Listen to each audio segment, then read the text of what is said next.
What's up, everybody? Once again, my name is Matt, and welcome back to Let's Play The Legend of Zelda Triforce Heroes.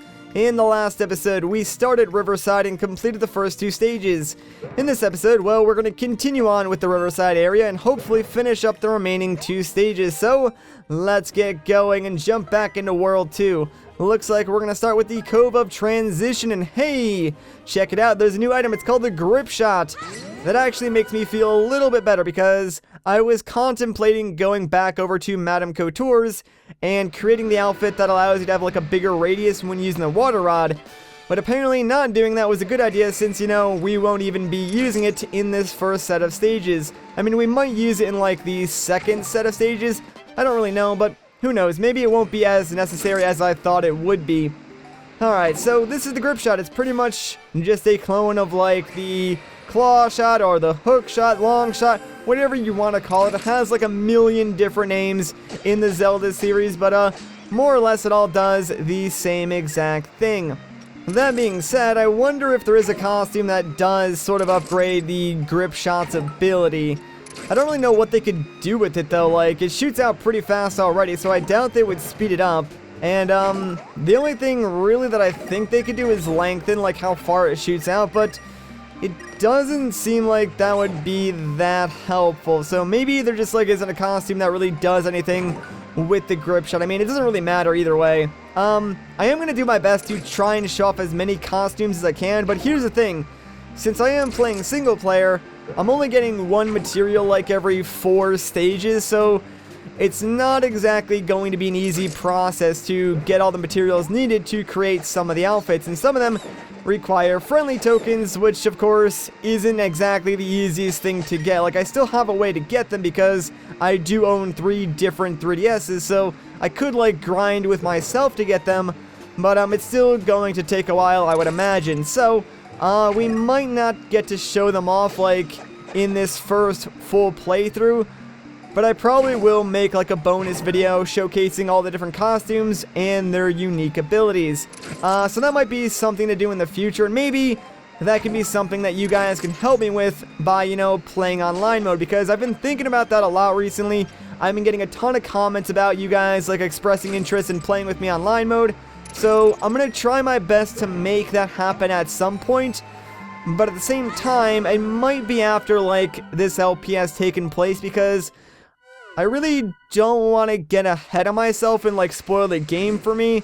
So I kind of want to like play through single player and then maybe tackle multiplayer with some of you guys. So it might be a little while before we get to that. I don't really know. That being said, if you are still on the fence about purchasing this game, like I think a lot of you guys are, because I've been seeing a ton of comments like that on my videos so far. I've already said my piece in like the first 2 or 3 episodes of this LP, so I'm not gonna bother like wasting your time saying that again. But if you do want a second opinion, the Completionist just uploaded his review of this game recently, and I gotta say, it's probably one of the best reviews I've seen of this game so far.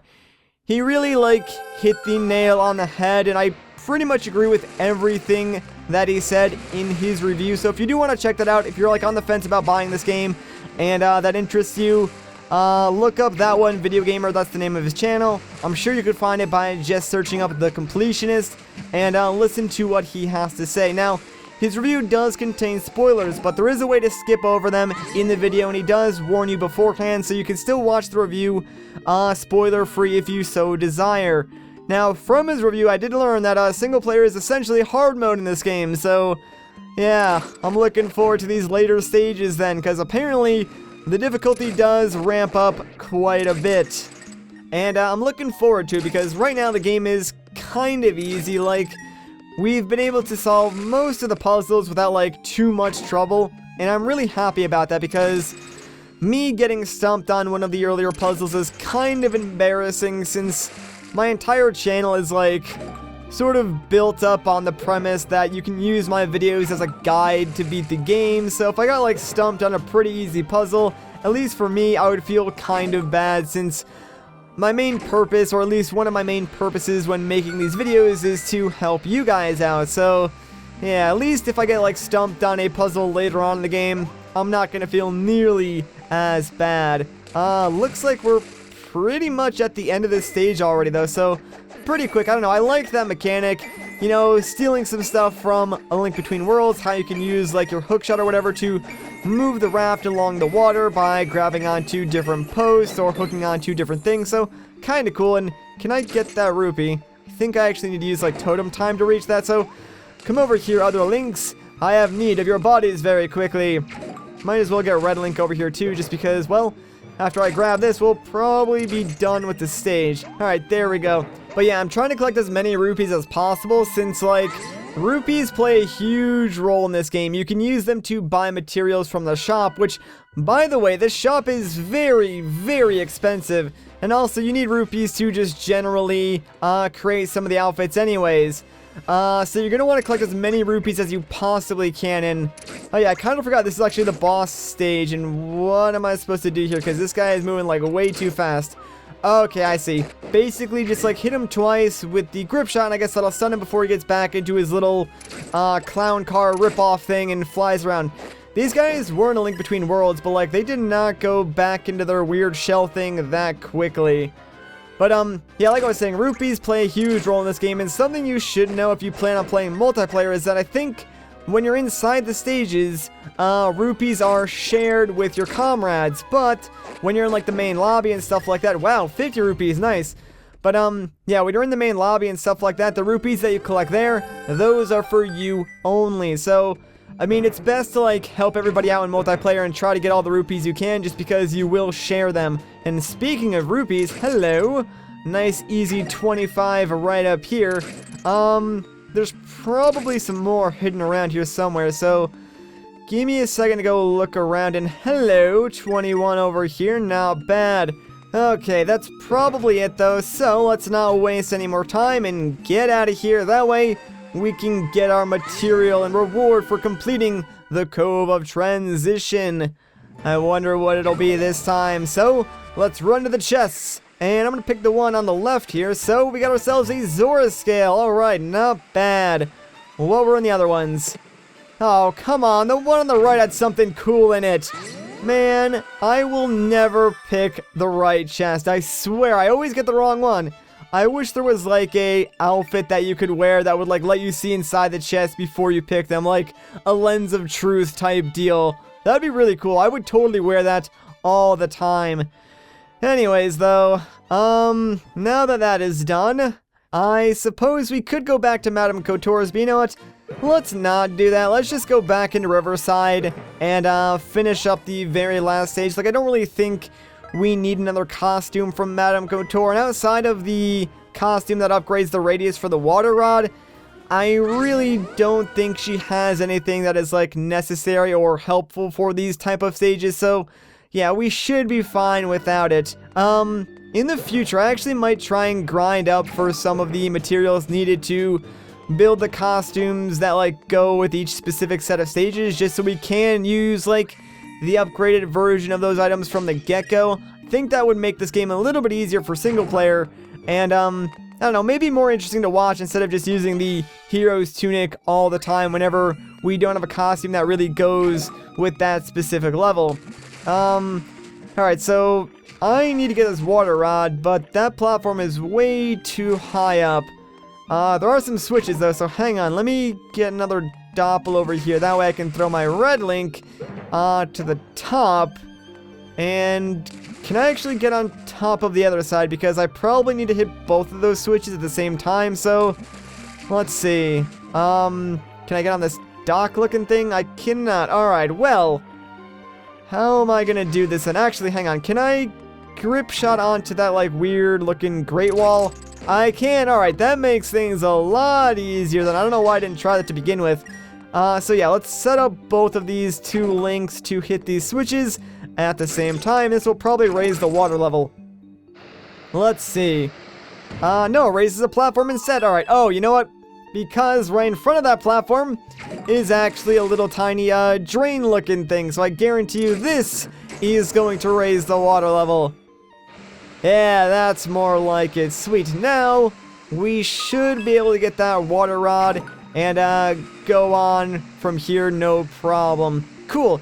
Alright, so that's like a good basis of, like, what I need to expect from the rest of this dungeon. Raising and lowering the water. I mean, who else would have guessed that? And, oh, I can't just swim up there. Right, I probably need to use the water rod then, don't I? Alright, let me get all my links in a row then, just so I can, like, totem up and walk them all across at the same time.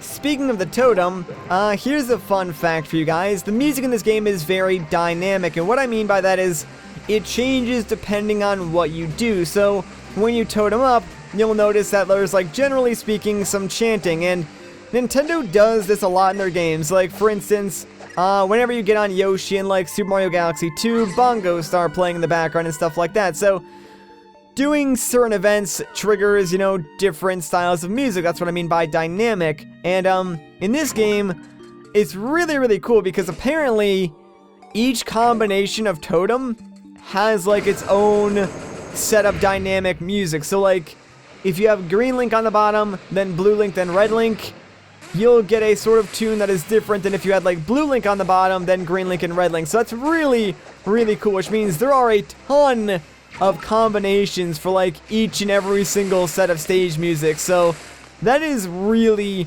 really cool. And it sort of does add, like, some uniqueness to every single playthrough, since obviously no one is going to have, like, the same combination of totems every single time. So that adds, like, a whole new depth to just the music of this game, and it really does show that Nintendo does sort of take a lot of things into consideration when making these games, because, I don't know, can you imagine how many combinations of music there must be then, since, like, how many combinations of Link can you even have? I don't know, it's probably some really, really large number, since there is 3 of them, and I probably could do the math, but I'm not going to bother. Instead, let's figure out what's going on over here now.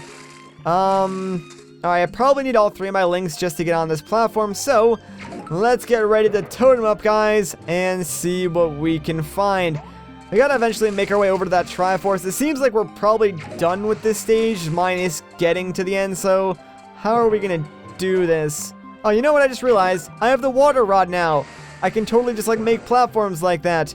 And hey, alright, glad I brought all 3 of my links here, because, yeah, looks like I'm going to need to pull that switch. So, let me try and totem up like this, and hopefully I can reach it.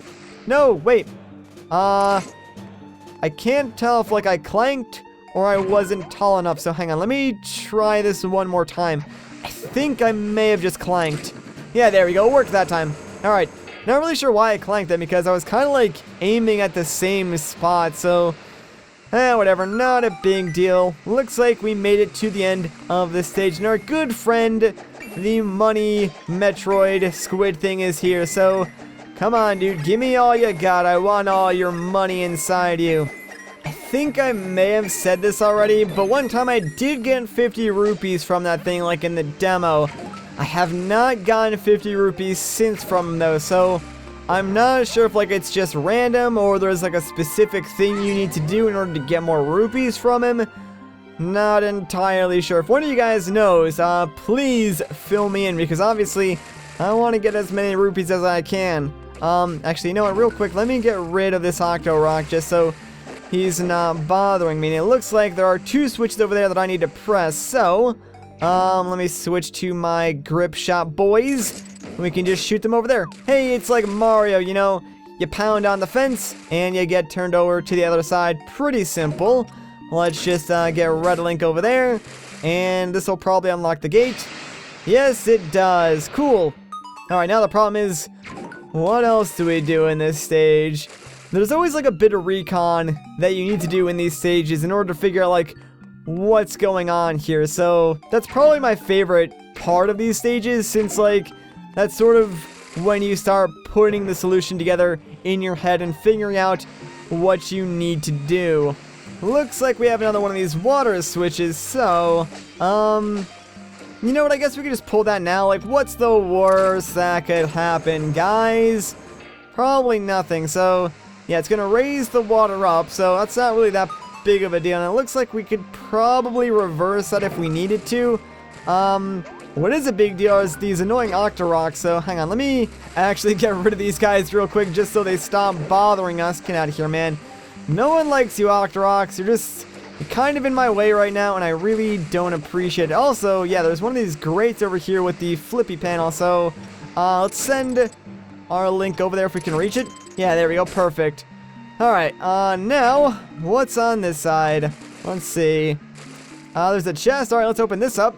And hey, we got ourselves 20 rupees. Not bad. Alright. Ooh, a raft puzzle. Okay, I can do this. I can do this, no problem. There's another chest over here, too. And I definitely want to get that. Let's just connect over here. And, oh, okay, I need another Link to throw up there. So, where is my red Link? I need you to actually totem with blue Link and get over to the other side, my friend. That way, you two can join together and reach the top. I always forget to like swap links when one goes off screen because I just imagine the camera is going to follow you at some point, but it just never does. Alright, so we got a small key. That's interesting. I think I did see a locked door earlier on, so the problem is we raised the water level, so I think I need to go and lower that now just so we can get over to where that locked door actually is. So, oh, you know what? I actually need to totem up again, don't I, to reach this? Yes, I do. Alright, come here, Blue Link. Let's lower the water level back down. At least this is not as confusing as, like, a normal water temple was. Like, the water temple in the Link Between Worlds was pretty confusing, and they don't even get me started about the one in Ocarina of Time. Oh, you know what? I think, yep, Green Link is gonna be in my way, isn't he? Well, that's just great. You go over there for a second. Good thing he didn't land in the water. I actually don't know what happens when a key lands in the water. Hopefully it doesn't like go all the way back to the chest. That would be kind of crummy if it did. Anyways, let's unlock this door, and it looks like we are done with this stage. That actually was not that bad. You know, some of the puzzles were very, very clever though. Like, I thoroughly enjoyed this section. I just need to create a little platform, and there we go. Now we're ready to take on the boss of the water temple. This game is getting more and more creative as we go, though, so I'm thoroughly enjoying myself. Let's see what the boss is, though. Uh-oh. I already don't like it. Kinda looks like the mini-boss in the water temple. Argus! Alright, that's an interesting name. Are you a pirate or something? Because that's what it sounds like. So I'm assuming all we gotta do is grab those eyes, with our grip shot and then attack them. Seems pretty standard fare for a Zelda game, so let's do it. Or also the eyes could attack us apparently, but you know what, I'm just gonna grab them before they even get the opportunity to do that. I suppose I probably could like try and grab two at the same time with my red Link, but you know what, let's not push ourselves. I don't think I'm that skilled at this game just yet. Plus, yeah, we're already done with those eyes. Sweet! Ooh, he's a giant spooky octopus squid thing, and he's got more eyes! Oh, wait, the platforms are moving in. That's probably not good. I suppose I should probably jump down there, huh? Yeah, because it doesn't look like he's coming up. Alright, what do I need to do here? Like, I guess I can use... Oh, you know what? Let me fully totem up. And yeah, then you can just grab his eyeballs and, I guess, throw your totem to hit him that way.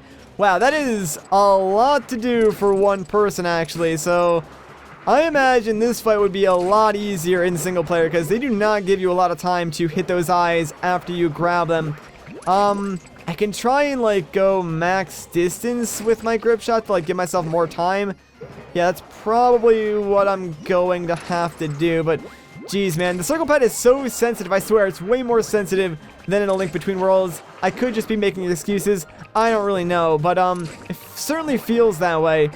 Ah, dang it, alright, stop hitting me with your gross, disgusting eyeballs, I don't appreciate it, I just want to destroy them all with my sword. Okay, this isn't really as bad as I at first made it out to be. He's only got like 3 eyes left, so we just gotta try and pull them off, and no, stop it! Oh, they're so fast, man. I don't think there's a way that I can stun them either, at least not after I pull them off his body. Bruh, can you like chill for like 10 seconds? Let me, you know, totem up in the correct order. That way I can kill you.